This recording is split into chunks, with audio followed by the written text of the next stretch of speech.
Hey, Soul Family. It's your girl, Coach Cynthia with Integrated Enlightenment. I am so very excited to be here with you. Today is November 25th, 2023 at 7:22 p.m. What an auspicious time.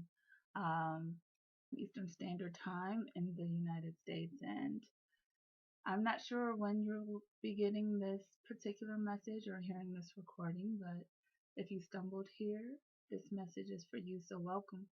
Welcome to my soul tribe. And I'm so sorry I've been away, but I'm here now and I'm really just excited and elated. And I feel so fortunate and blessed to be able to pass this message on to you from the Most High.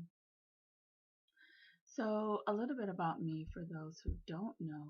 Um, my name is Cynthia, and I hold a bachelor's degree in psychology with a concentration in business management. And I also hold a master's of education in business education and workforce education and development. And most recently, I completed ICF accredited executive coach training with the JEDI focus in justice, equity, diversity, and inclusion. So that's a little bit about my more traditional, normative, and recognized training. My full time career is in higher education, where I serve as an executive administrator, and I also have experience in workforce development in the form of job development, job coaching, and nonprofit leadership. Um, I have provided some form of career or life guidance in the form of advising, coaching, and counseling since 2005. But I've always had this spiritual gift since I was a child. It just wouldn't let me go until I dove into it and explored it and embraced the spiritual gifts that I inherited from my mothers and their mothers and their mothers. And some fathers in there, but of course, it all comes from mothers and great mother, right? So I was born and raised in a traditional Christian household, non-denominational, but I was a lifelong. I've been a lifelong student. I am a lifelong student, and became an official student of world spiritual systems and religions when I was in high school. I was a part of their college preparatory programming at a prestigious school here in the Midwest. So I'm a student of multiple complex spiritual systems. Um, I've been a student of parapsychology, metaphysics, and alchemy. Um, I've studied Jainism, Buddhism. Um, I've read sacred texts from Islam, Hinduism, Gnosticism, divination, the spiritual sciences of voodoo, and most recently Ifa, which is a cosmological science that predates mostly all religions that we recognize today and certainly Abrahamic. So I do consider myself a child of Mami Wata with civil inheritance and genetics, and I've had several spiritual awakenings over the last 11 years, which prompted today's video. It's been a long time coming. I've had several spiritual awakenings that have shifted many paradigms, shifted me out of trauma, out of toxic situations, into bliss, into awareness, into awakening, into integration, and into enlightenment. And so I say integrated enlightenment because I have studied across decades. I have worked and built up my career from the mud, if you will. So I integrate my education, my life lessons, my professional experiences, my spiritual devotions, practices, awareness to provide guidance, love, and enlightenment to my tribe. So, welcome. This video is called Spiritual Protection. And one may ask, protection from what exactly, Cynthia? Like, what are you talking about? So, emotional and psychological persecution is what I'm talking about tonight. Many times when we go into familial groups, so family, into groups of perhaps coworkers, intimate relationships, friends, what have you. When you are in the midst of a spiritual change or ascension, it's a great shift that many others may not understand, and their lack of understanding or embracing who you are now, where you are in your path.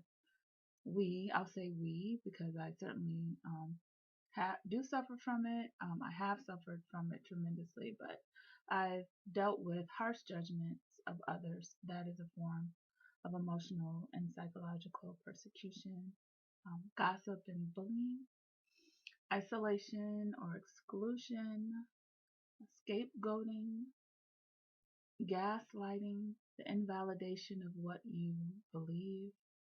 Um, you may be demonized, you may have experienced being demonized or been accused of witchcraft or dabbling in demonic um, practices. So that's what I'm talking about. How to protect yourself spiritually going into environments where you feel that, have felt that, have heard about all these happenings, um, and you want to gird yourself in your spiritual protection. Um, and that looks, different for different people, but I'm just going to give you a few core examples of ways in which you can do that, ways that have worked for me. So, the first step in protecting yourself, obviously, is that core, like ethereal um, and bodily self protection. Emotional protection as well can go under this umbrella. And to do that, you want to first establish your boundaries and come into awareness of what your triggers are. Sometimes we're not exactly aware of what triggers us until after the fact. You're angry, your pulse may go up, you may cry in self-defense or in frustration if someone, speaks foul on your name, right? So establishing boundaries, knowing where to draw the line with how someone treats you and what someone says to you is important. One of the ways to come into awareness of what your triggers are is by doing the shadow work, working on the aspects of your personality that aren't necessarily visible, but are operating like your subconscious system, right? So many times when we are shadowed, shaded. Many times when we are shaded or feel shaded, slighted, and or triggered, it's because of some unresolved pain or trauma or something we really haven't reconciled and fully integrated into ourselves. And many times that's the past. Many times it may be shame around your spiritual ascension, even though it feels good. You may know that it is the right direction for you.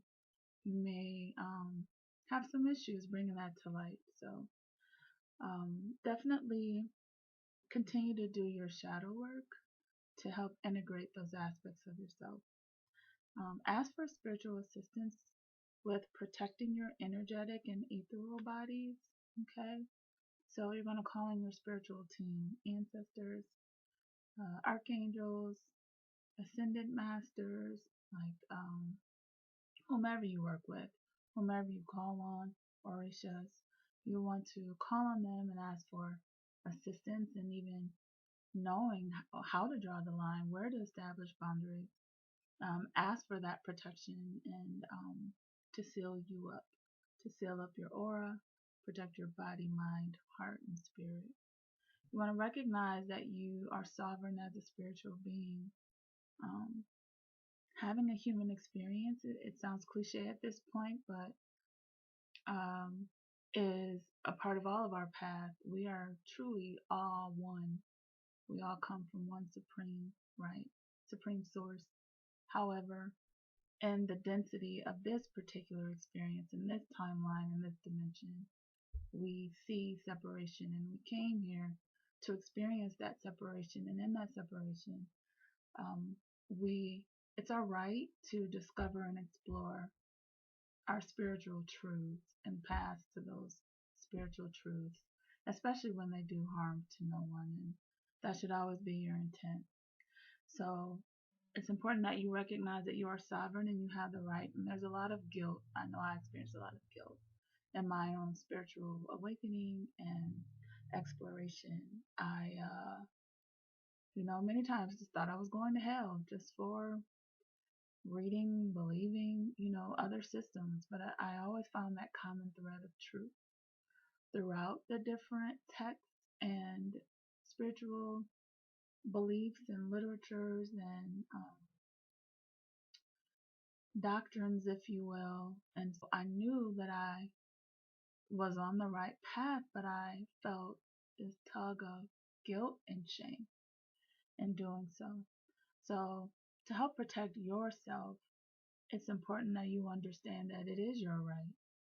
If you follow the Bible or have read the Bible in Revelations, it talks about seeking the truth at the very end of the text, right? Like that wasn't edited out.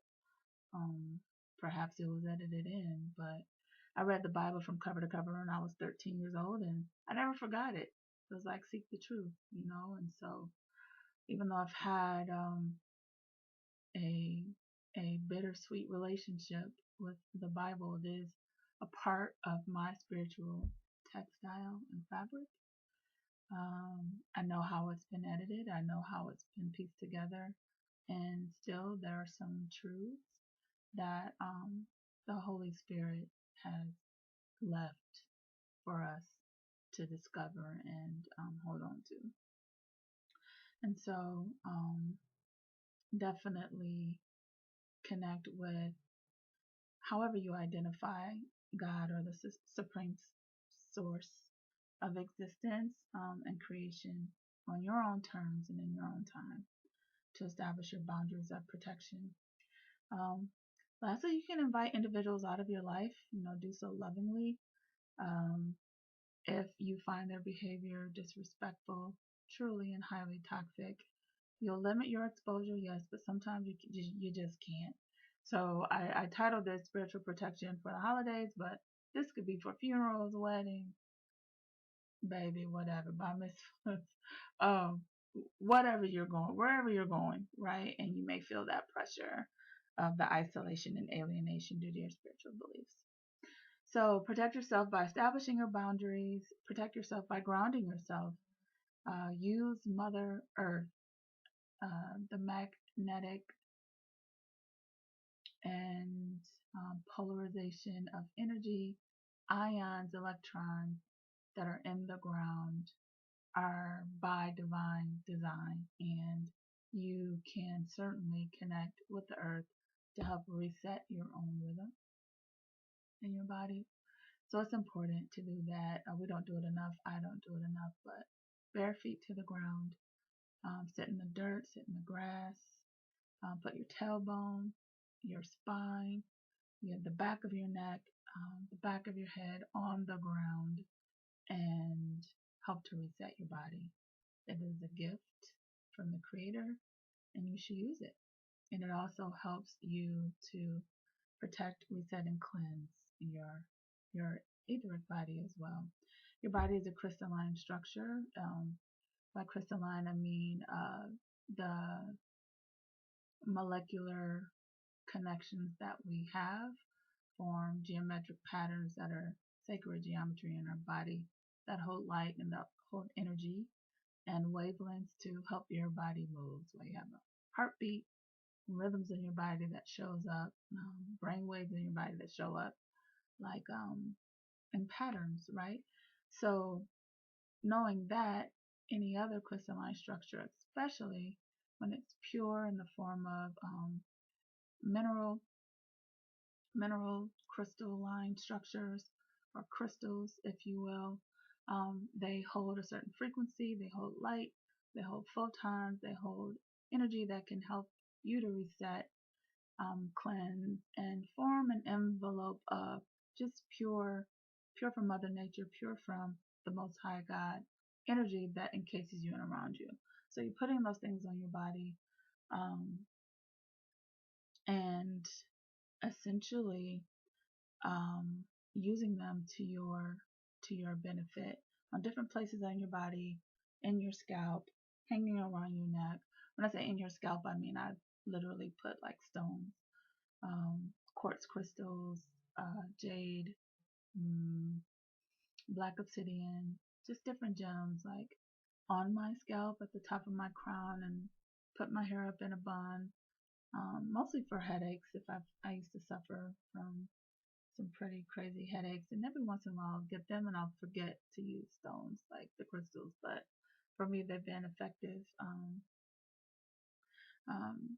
do you? I'm not a medical doctor. This statement has not been approved by the FDA, but and still utilize your own forms of protection that work best for you, and the more pure and natural, I believe, the better. You also want to use the power of words. So reading scriptures, for example, Psalms 91 is a powerful protection scripture.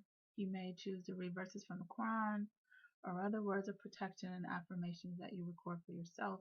You can write them on paper, put them in your pocket, put them in your wallet, in your brassiere, whatever you need to, again, fortify your energetic body. Words are so very powerful. The Heka, right? They're spell binding. We create spells all the time, which is why it's so important to watch what you say. The Bible talks about how powerful words are, how they can create, how they can destroy. And so that is why it's so important that you do these things to help protect yourself, because words can be very damaging in ways that you don't even know, which is why, right, the evil eye protection has been used across thousands of years so heavily to protect oneself from that energy. Um, so cleanse and seal your energetic field. Um, you'll want to smudge, use salt baths. Again, salt, crystalline structure. Salt crystals, you put them in the water. It ionizes the water and it helps to cleanse your body from the inside out, but then also um, cleanse the water and helps to fortify that seal of protection around you. It's important to do these things before your interaction, and then, of course, after the interaction, you definitely want to come home and cleanse. Holy water, holy oil, right? All of these things are charged with words of power that I just mentioned. You pray over the water, you pray over the oil, you anoint yourself, you anoint your children, and the sacred points on the body where there are portals, some of which I mentioned. Tailbone, back of the neck is an important portal. If you notice, that's a place where hands, which are very powerful and have portals on them, come into contact with your body by way of hugs, by way of someone praying for you.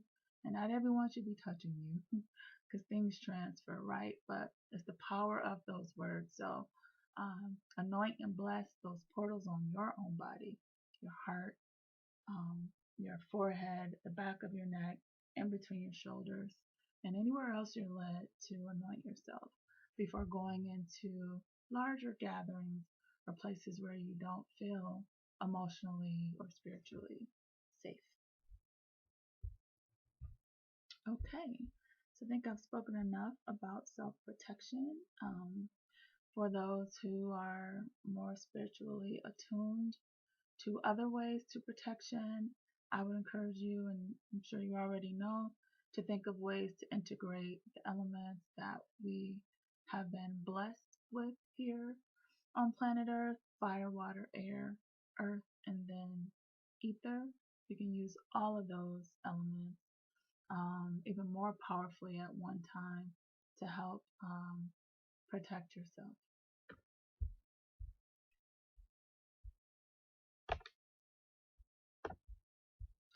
So I'm just going to transition here and talk about the importance of using love as protection and going into spaces where you are misunderstood, especially with family members where it's delicate, right? You don't want to disrespect an elder. You don't want to become upset and operate out of emotion and out of being triggered. So you want to use love, loving yourself first by protecting yourself first. And all the ways that I mentioned and any that I didn't mention that you know to be true and worthy of your attention and that work well for you.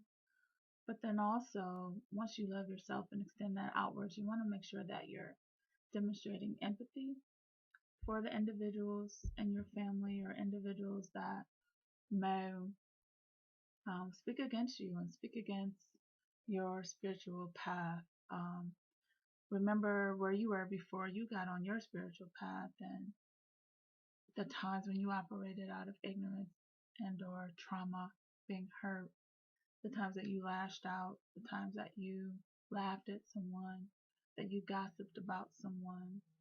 So put yourself in their shoes, you know.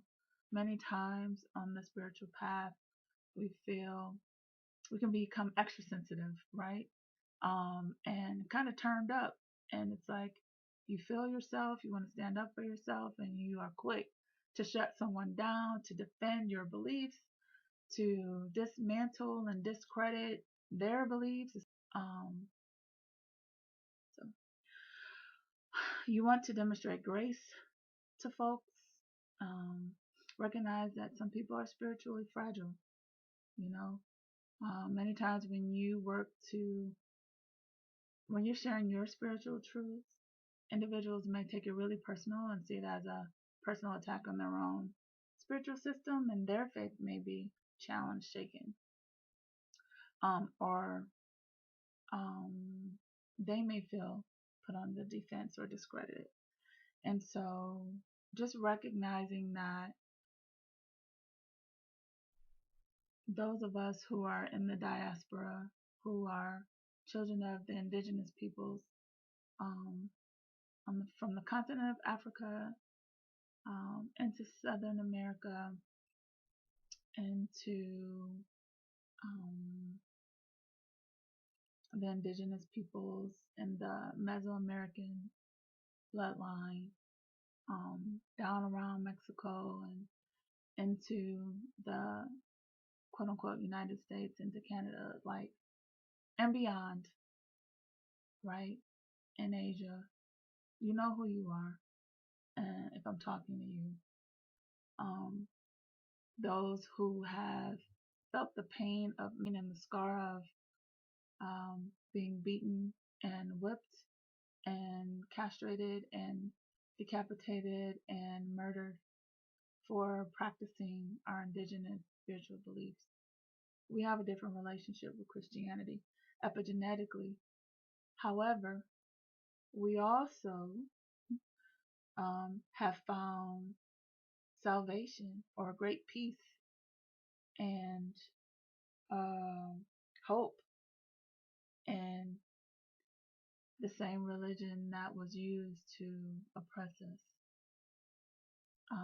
And even in that truth, you know, great things have happened, right? Community organizing and development. And I think of the civil rights era when the Black church was a big part of